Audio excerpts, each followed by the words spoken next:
Have you purchased Scalar 3 or are you considering it? If so, this video is for you.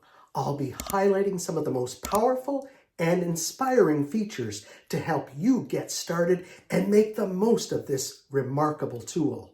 Scalar 3 is an impressive piece of software that can truly elevate your creative workflow. Your time exploring it will be time well spent.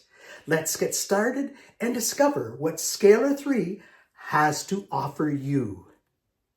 I am in the Scalar standalone app on a Mac Studio. There are so many good videos about Scalar 3 on YouTube for becoming acquainted with the basics. If you're new to Scalar 3, I encourage you to view some of these videos on YouTube as well as visit scalarmusic.com website for further tutorials and the most up-to-date information. I will now mention 3 pages that are at the center of Scalar 3. The first page is the chord set, and this I believe is the heart of Scalar 3. The second page is the current scale with 5 valuable tools which will become your guide to dabble with music theory and to make connections in a visual manner with Scalar 3's UI. The third page is known as the arrange page. You might think that this looks very DAW-like, and I would agree with that. It is a fabulous page, and you won't believe what you can do from this page alone. And we'll talk about that later. I would like to show you 3 quick introductions to Scalar 3 if you want to see its full capabilities as quick as possible. The first is Scalar 3 showing a sample by way of its main presets. The main presets give you various genre sample demos in a variety of styles in a somewhat finished state. Playing these will show you the powerful DAW-like capabilities now in Scalar 3. Let's hear some samples. The first one is Cafe Hallucinations. And I'll bring it back to the beginning, and here we go. This is the MIDI editor, and this is the mixer.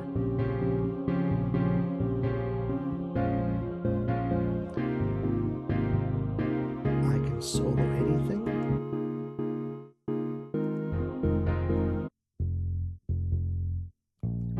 And you're going to notice that it's repeating itself, and the cycle command is activated. If I take that off, it does not repeat. I can have it go back and off. Let's go to the next piece. Let's go to chill arrangement. And I'll get it back to the beginning. And in this piece, because it's so large and you want to see the entire piece, you can use this to, oops, I've lost it. You can use that to see the full entire piece. And also, of course, you can do the opposite. You can zoom in, and this works down below as well in the MIDI. If you wanted to see that, you can make it larger or smaller. All right, let's hear dramatic score.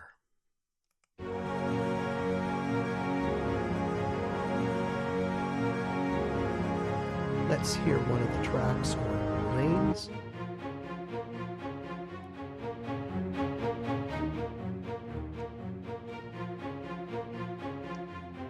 And let's go to ethereal pop.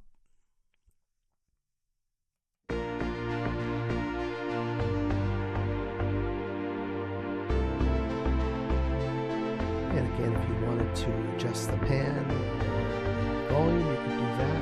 Listen to the arpeggio on its own.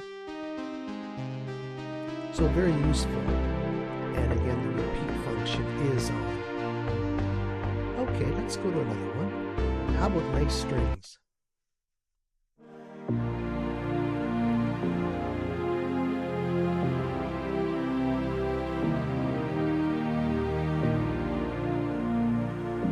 This is the MIDI editor where you can range, by octaves, inversions, transposition, and range, voicing, and a few other things below that we'll get to later. For the second quick introduction to making music with Scalar 3 is the following jewel. Click on the current scale page, then the sketch icon in the lower left, and now you have instant chord progressions.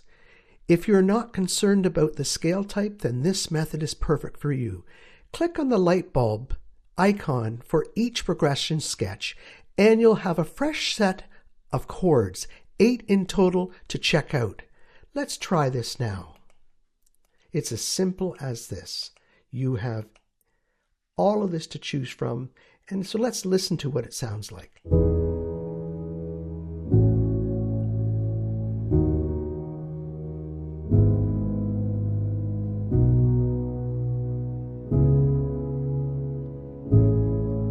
I like that one. Oh, I like the last chord. Okay, so we're going to choose this one. And so what I'm going to do now is click on the motion tab beside the progression number.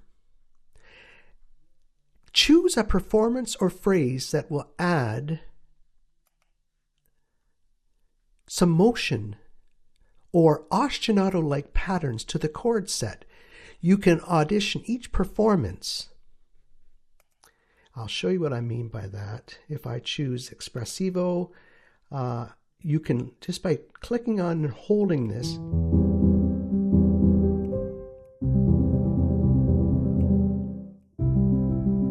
you can find that winning set of motion that you like.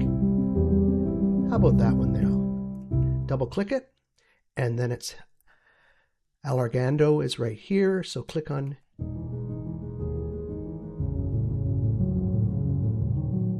So it puts that movement set onto each chord, and you can modify that later. So if you like that, you would select them all the chords, and drag them down to the light bulb here, and you're all set now. This will follow you through from the first page, the chord set, there they are, and then back to where we were at this current scale. And then again at the arrange page, here is the pattern you picked. Okay, and you sort of see where this is leading. This is our first track, and we can add more by clicking up here on the plus sign, which we'll go into later.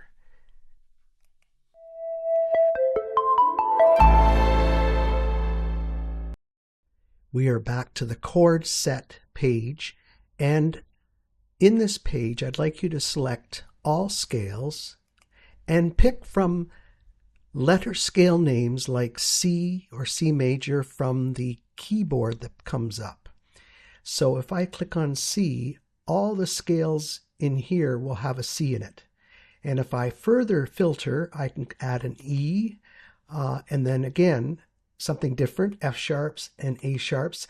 And all these scales, which are now not many, have these notes in them. So that's going to push you out of your comfort zone a bit by that. I think that's really neat.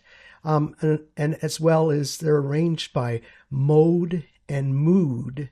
So you can choose chords that way. You can go to common progressions, uncommon progressions. And for today, I'm going to go with genres. And you can see here that there's quite a few. I'm going to go with cinematic, and then go further and say, okay, I'll choose the one called Kingdom Come. This is a progression that's called Kingdom Come, and it's in the A Dorian mode, and these are the chords. I'm going to change the instrument.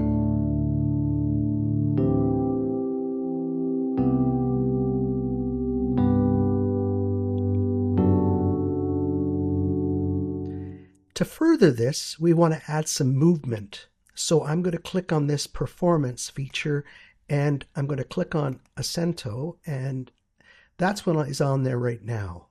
I'm going to click expressions, phrases. Oh, let's go with avant-garde, and listen to some of the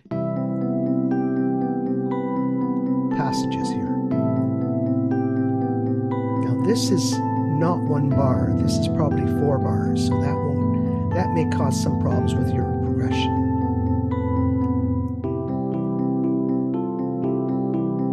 I'm not crazy with that one. That is 1 bar. So let's choose that, and now we're happy with that. We're going to drag down all these chords either through add to main track from here, and it puts it down here, or you can drag them down like so. Okay, so we now have our chords, we have our movement like so.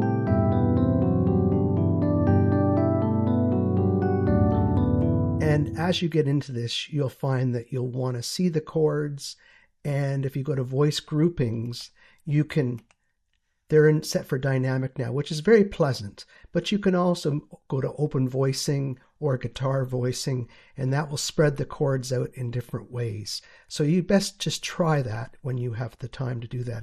It's very interesting, and it has to do with the MIDI. If I go to page 3, the MIDI editor will show you the chords, and then you can actually affect them by using these parameters on the side. And it's very useful.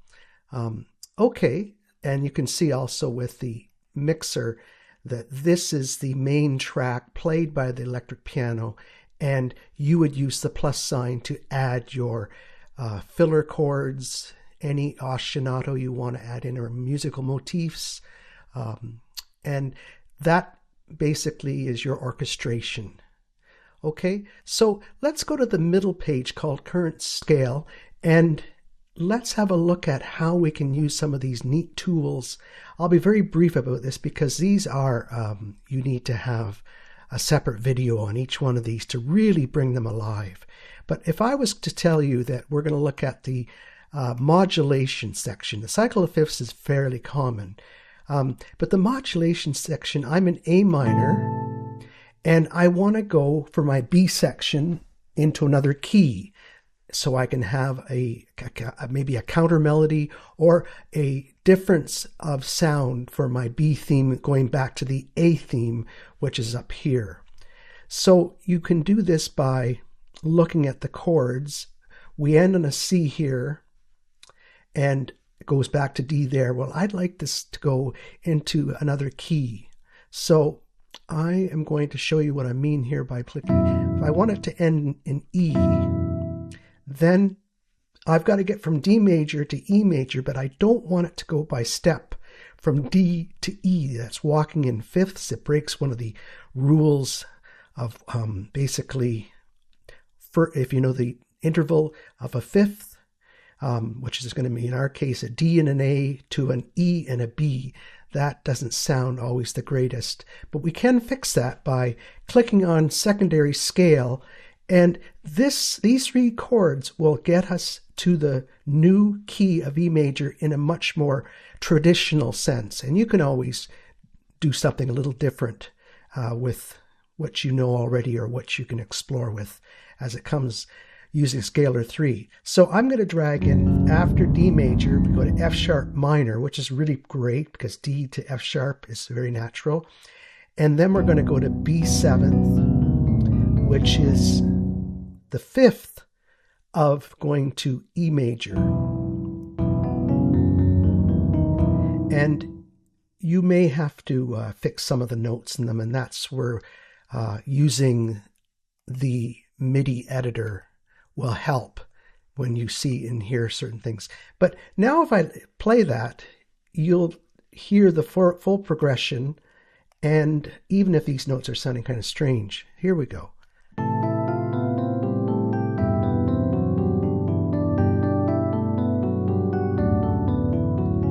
You can go up an octave.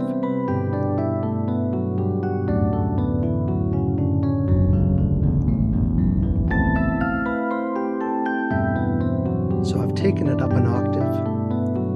You could add an inversion. It brings the bass down a bit.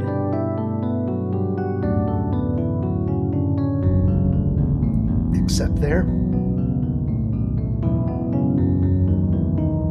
So you'd have to work with that, with the MIDI data, to fix that up. Sometimes I don't know why a scaler has some issues still, I think, in the development. So I think that takes you as far as I wanted to go with this. Our next section, we're going to listen to a piece that I've created and just talk briefly about how I did it, and then we'll conclude the video.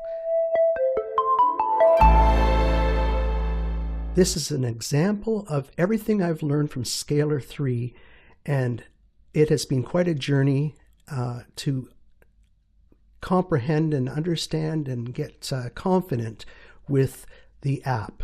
And that certainly is not the case, as you can see. I am still stumbling my way through a lot of things, but I'm happy to play for you this space theme I wrote, and it's just a sketch, so it needs to go a long ways. But in it I have, the piece has 3 separate parts, A, B, and A, and I'm going to play for you the chord structure that Scalar suggested and I modified, and I had to have pivot chords so that I could go to the B section into a different key. So I'll show you those, and then I'll play you the full piece.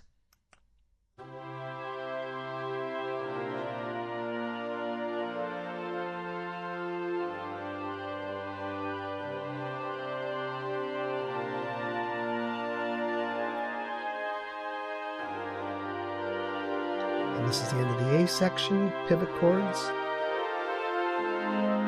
A flat major,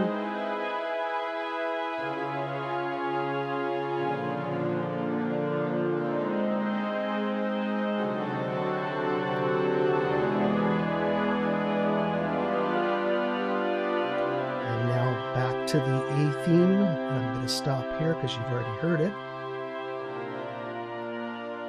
Okay, and now if I go to the arrange page, you'll see the entire piece here. So this section here is the A section, then there's your B section here, and then the repeated A section. Okay, and this is what the strings sound like.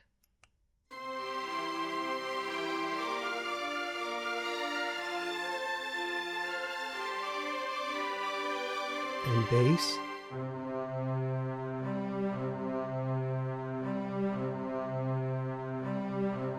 And horns, brass,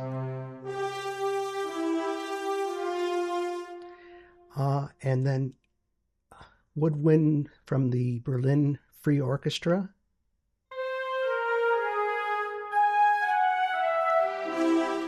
and then this is the high trumpets.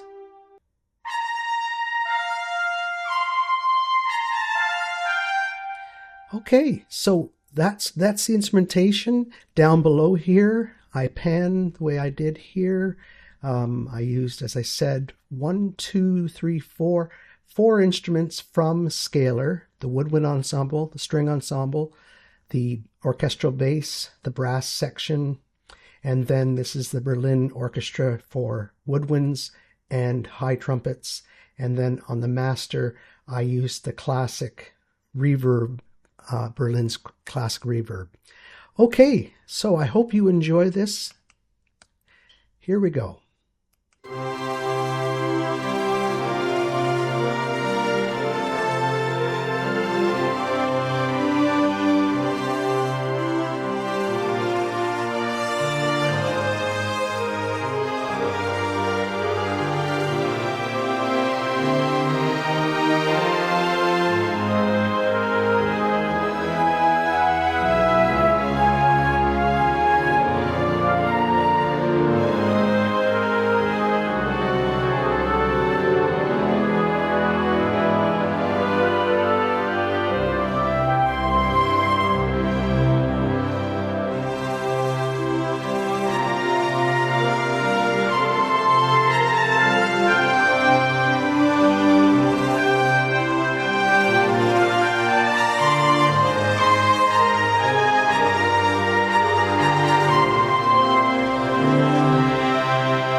And that is it. So next steps for me would be to send this to Logic and add further instrumentation, and of course maybe get some of the muddiness out of it. But anyways, thank you so much everyone for sticking with this video, and I encourage you to give Scalar 3 a try. It's free for I think about 14 days. You can try it, and then you can get into it if you decide to. So thank you so much, and I will see you in the next video. Take the best of care. Bye for now.